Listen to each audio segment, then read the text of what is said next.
In this video tutorial, I'll be talking about what is a transformation. Let's check out the definition.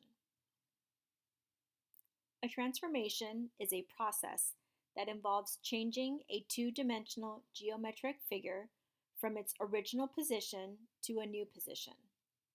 The geometric figure in the new position is called the image. Another fact about transformation is that it can change a shape by turning, flipping, sliding, or resizing it. One type of transformation that we're going to next talk about is a translation. So, what is a translation? A translation is one of the four transformations. A translation is commonly known as a slide. Some people think about it like shifting or moving. Another fact about translations is when you're performing the translation, the original figure is congruent, meaning the same, as the translated new image, and the orientation is the same.